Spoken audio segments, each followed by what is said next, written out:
My name is Hugo. I'm part of the developer advocate team at Red Hat. So we deal with this kind of challenges for developers, for sysadmins on our everyday. And for that, our friends from the Codable, previously Red Hatters also, like Gunnar Morling and Hans-Peter Grassel, we're working on this path or experience that we called a great day out with Apache Kafka.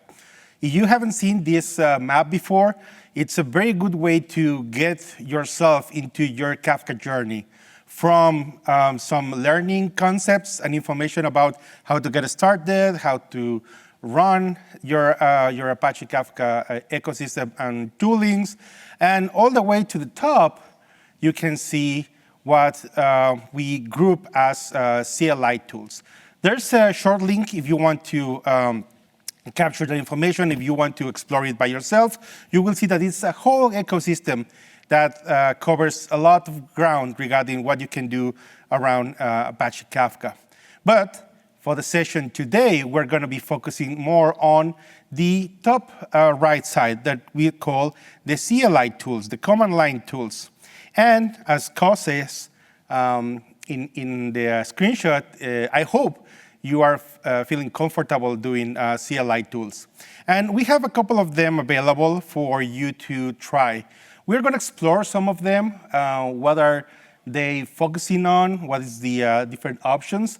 And one that is a little bit out of the grouping because it's more related to things like Kubernetes and things like that some of you might be using. So we are also going to be going over those. So let's start with some of this tooling.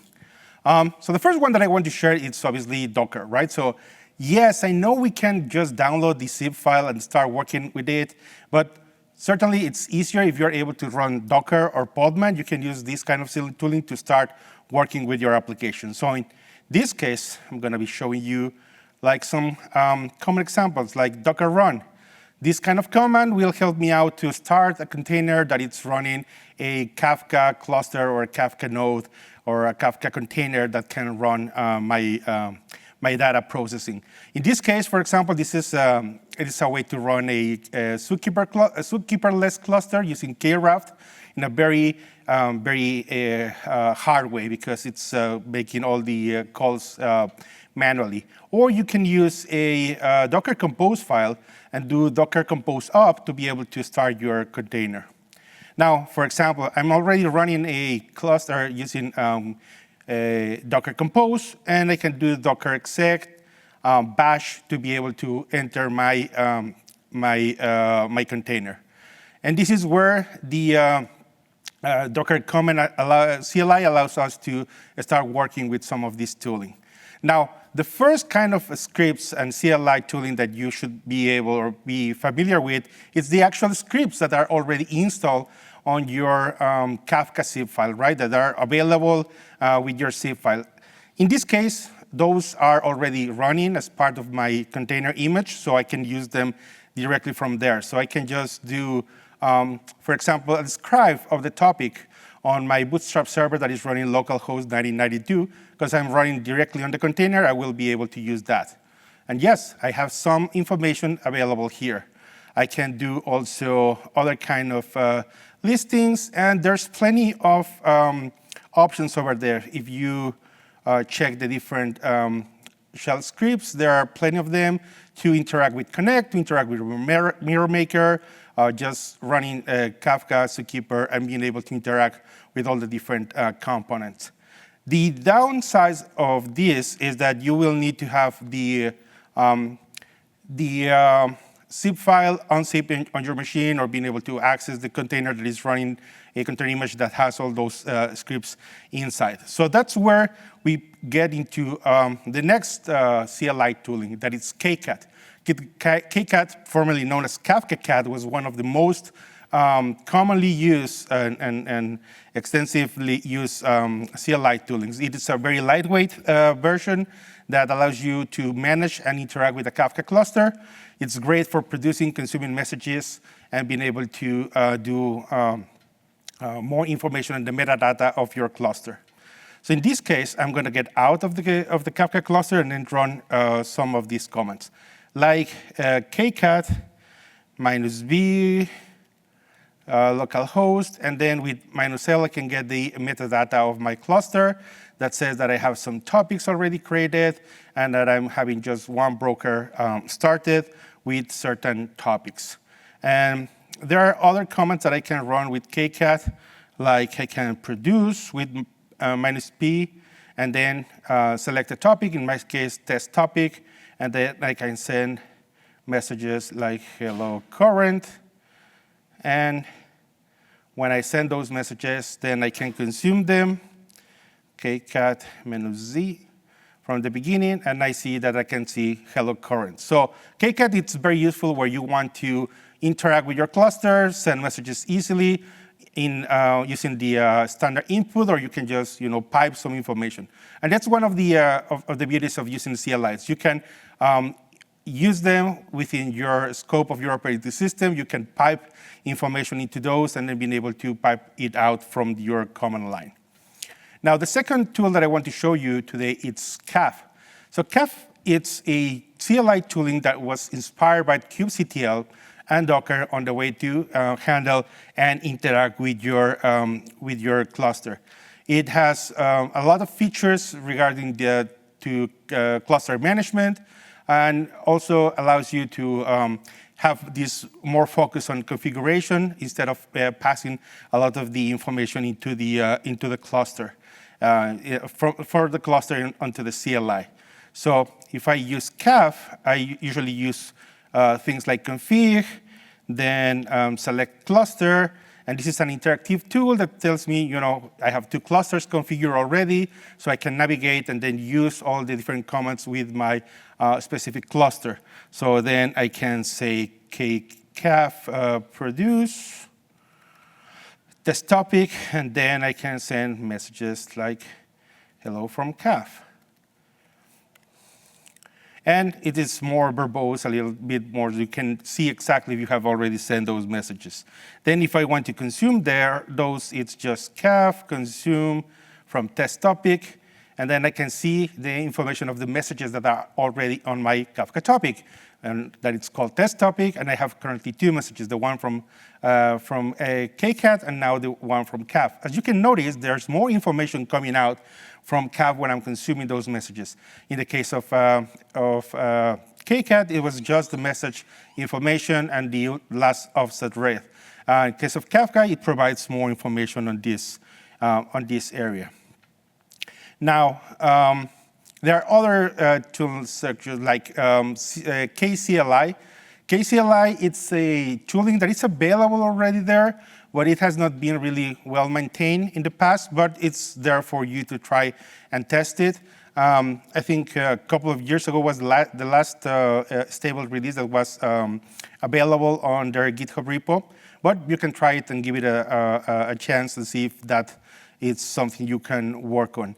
It's basically a way to interact, to have an interactive way to access your cluster, your topics, your messages. Then the next tool that I have for you, it's kcctl.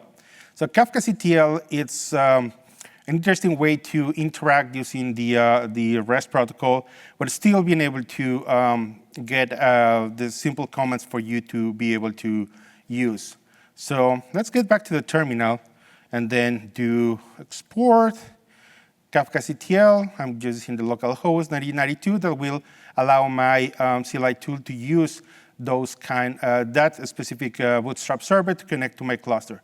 As you can notice, there are different ways to approach the configuration on how to set up the connecting cluster. You can, as the shell scripts from the Kafka zip file, you can pass the information on the same line as an argument, or you can have different approach using environment variables or using config files directly on your environment, on your local system. So then we have echo, hello Kafka, and then this is the beauty of the CLI, right? I can do just echo, it's a program. We have the Unix pipe or Linux pipe, and then I can send that information directly to my command.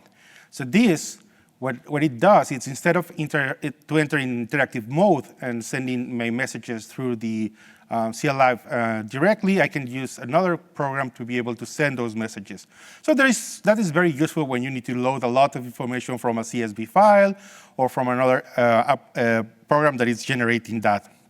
So you're able to send those back to your application. Then you can obviously read them back. You can then consume, passing parameters like I want to consume from the last offset for this or from the beginning, and then it can recover the information. Again, kcctl returns just the messages that I've sent, no more information, no more metadata on those messages. Obviously, I can do things like describe my topic, and as I was saying, another way to use the pipes, it's getting the output of one of those commands, like kcctl, and then it's sent over to another program. In my case, I'm using JQ for formatting the JSON information that I'm getting from the kcctl command. And what JQ does, it's basically take the JSON file or the JSON structure that I'm getting out of kcctl and then do a nice rendering, adding color, adding a way to read it more useful. As we were saying, kcctl also has a way to get more information on, for example, the brokers. So it's more focused on the management. And as you can see, it's very similar to what you usually do with other tooling like, for example, the kubectl and get brokers. So you can get information about the broker that I have here that is running on localhost and that it's available over there.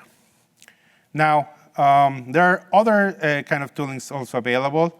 For example, if you are using Kafka Connect or the Kafka Connect ecosystem, then there's tooling like kcctl that allows you to interact with the REST API that it's available part of Kafka Connect and being able to get information about those.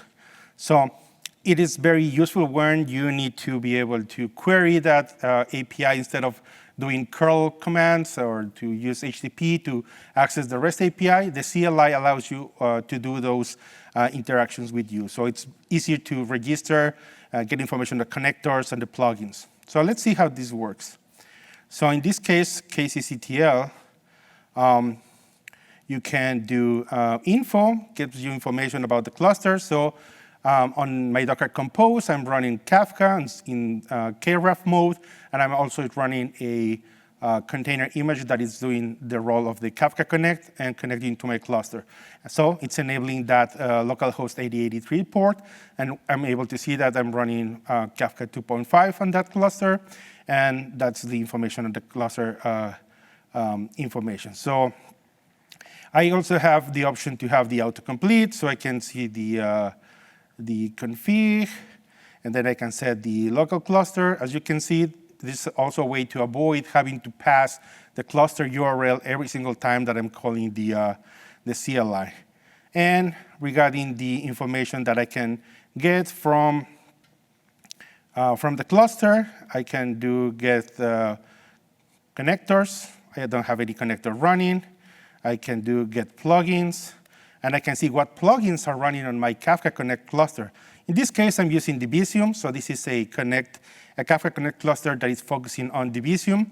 So it has all the Debezium plugins with the specific versions that I can use then to configure a file system or to configure a plugin to be able to run on this Connect cluster. So kcctl, it's another CLI tooling that you can use specifically for Kafka Connect, but helps us out in case we are not having a UI or we need to do the integration with other programs, as I was mentioning. Now, the next tooling, it's not precisely Kafka, but it's something we should be able to use if we were running, for example, on Kubernetes, and that's kubectl. So kubectl is a Kubernetes command line tool, and it's basically a way to interact with the Kubernetes API server. So we are able to get information on the cluster or being able to get the information of the nodes, but mostly to be able to apply resources, to update resources, and then be able to modify those. So kubectl, it's another tooling that I recommend to be familiar with, because if you're running on Kubernetes and you don't want to use the UIs, it's going to be very commonly used. Then the next one is, if you're using Kubernetes, you will certainly find that there are several operators available. There are several cloud vendors that are using their toolings. So you have the Confluent CLI, the Avent CLI, AWS CLI, Azure CLI. But the strimzi-CLI is interesting because it's a CLI that helps you out to manage the strimzi resources for running Kafka on Kubernetes. So it will help you out to basically craft the resources on the strimzi deployment and manifest model, but without having to deal with the manifest itself. So you can create new topics, create a Kafka cluster. So everything that you can do with through the manifest, you can use the CLI to be able to connect and query that information. So yeah, those are some of the CLIs that you can get information on. Thank you very much for attending the session. I know it's a lightning talk. If you want to get back again, we have plenty of information here on the journey. You can also visit that, get more information on a different tooling that is available there. And the interesting thing here is that this is a crowdsourced project. So if you have another tooling that you find interesting and you want to contribute it back to the list of options, please do so. And we will be certainly happy to have your contributions. Back again, thank you very much. And we can then have any questions. So thank you.